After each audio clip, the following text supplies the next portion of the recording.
ደራሲና ጋዜጠኛ ዶክተር በቀለሽ ጥሩዬ ይባላለሁኝ። አሁን የምሰራው መገናኛ ብዙሃን ባለስልጣን በስትራቴጂክ ጉዳዮችና አቅም ግንባታ ክፍል በመስራት ላይ ነው የምገኘው። እንግዲህ ዘንድሮ የ2017 የፎሬን ላንጉዌጅስ ኤንድ ሊትሬቸር የፒኤችዲ ተመራቂ ነኝ። ቀደም ባሉት ሁኔታዎች ወይም ደግሞ ፈርስት ዲግሪ በተማርኩበት ጊዜ የተሻለ ፋሲሊቲ የነበረው ይሄ ዩኒቨርሲቲ ነበረ።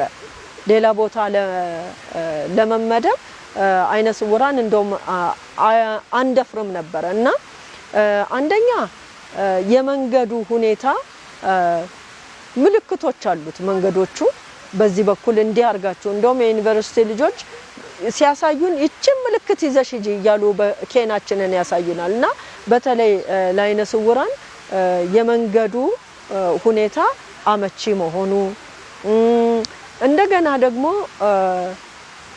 በተለይ ፊልዱ ይለያል እንጂ አሁን ሎው ስኩል ለምሳሌ ብዙ በብሬል ጥሩ ብዙ መጽሐፍት አሉ። ሌሎችም ዲፓርትመንት እንደዚሁ መጽሐፍቶች ቢጨመሩ ደግሞ የተሻለ ጥሩ ይሆናል። እንደገና ተማሪዎች ከዲሴቢሊቲ ሴንተር አለ። ዲሴቢሊቲ ሴንተር እና ተማሪዎች እጅ ለእጅ ተያይዘው መስራት መቻላቸው እነዚህ ነገሮች ጥሩ ጎን አላቸው ብዬ አስባለሁ። ሙሉ ለሙሉ እንትን ነው ማለት ያስቸግራል፣ ግን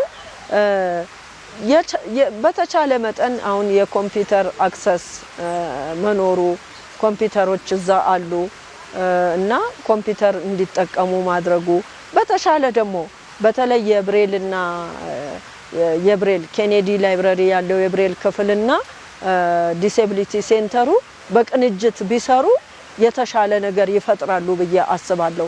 እዛ ያለ መጀመሪያ ሲገቡ በፈተና ነበረ የገቡትና የኢትዮጵያ ምሁር አይነ ስውራን ሴቶች ማህበር የሚባል በነገርህ ላይ የማህበርም ስራ አስኪያጅ ነኝ። ኢትዮጵያን ስኮላር ውሜን አሶሲዬሽን ኦፍ ብላይንድ የዛ ማህበር ስራ አስኪያጅ ነኝና ልጆች እኛ ጋር መተው ነበረ። ይሄንን በተመለከተ ግሬድ አደራረጉ እንዴት ነው ትንሽ የኛ ኢንቱ ኮንሲደሬሽን አልተወሰደም የሚልና ከዩኒቨርሲቲውም ጋር ደግሞ ያንን በተመለከተ አንዳንድ ሐሳቦችን ስንለዋወጥ ነበረ በማህበር ማለት ነው። እና ራስ ገዝ መሆኑ ጥሩ ነው። ጥሩ ነገር ይፈጥራል፣ ያበረታታል፣ ሁሉም ተግቶ እንዲሰራም ያደርጋል። ግን አንዳንድ ጊዜ ደግሞ ከጎን ያሉ ነገሮችን መቼም ፍሌክሲቢሊቲ ያስፈልጋልና እንደው ድጋፍ ለሚያስፈልጋቸው ደግሞ ትንሽ ኮንሲደር የማድረግ ሁኔታ ቢኖር ጥሩ ነው ብዬ አስባለሁ። አካል ጉዳተኞች በተለይ ሴትና አካል ጉዳተኛ የሆኑ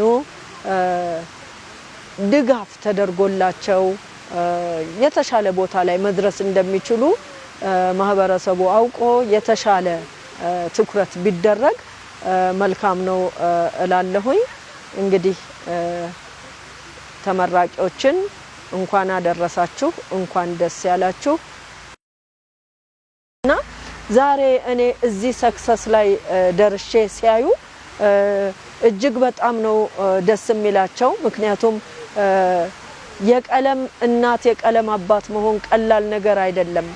እኔ ተማሪዎቼ ደህና ደረጃ ላይ ሲደርሱ እንደምደሰተው ኢንስትራክተሮቼም ደግሞ እንደዚሁ እንደሚደሰቱ አውቃለሁኝና እናንተም እንኳን ደስ አላችሁ ኢንስትራክተሮች።